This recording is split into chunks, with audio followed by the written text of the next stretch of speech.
This is 80's Horror Spotlight, where I shed light on an underrated horror film from each year of the 1980s. The year is 1982. MJ's Thriller drops and pretty much changes the path of the decade. He-Man toys are released, pretty much changing my life in the decade. And the horror genre is beginning to move away from the 70s and is starting to take on its own identity. This is definitely the case for one of my favorite movies of the year, The House on Sorority Row.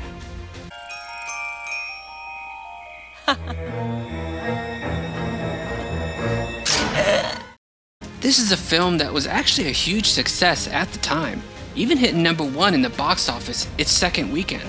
However, even though it did well theatrically, over time it has been largely forgotten, and today's audience is probably not even familiar with it at all, which is a shame because it was one of the best slasher films of the early 80s. The House on Sorority Row deserves its spot on the pantheon of great slasher movies. See what I did there? Sorority pantheon? Never mind. Anyway, the reasons I consider this film so great is due to a few key aspects. First off, the cinematography. Watch Friday the 13th Part 3, released the same year as this, then watch House on Sorority Row. Notice the difference?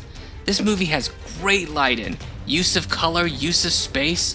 For its meager $425,000 budget, this film really got the best out of its visuals.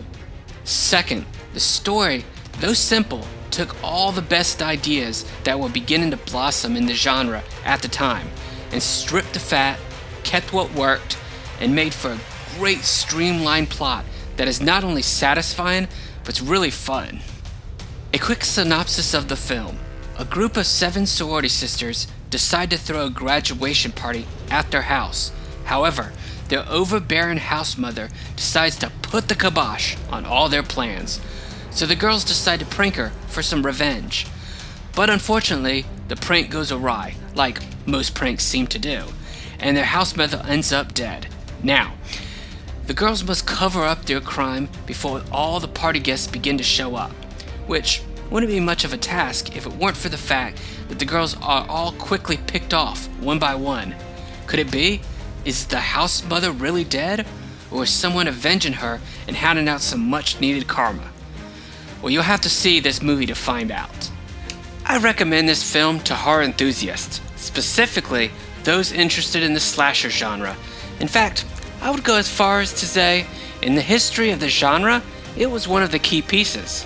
A piece that unfortunately has been forgotten because it fell off the table, bounced under the couch, and is now hanging with a few loose pennies and an old Cheeto.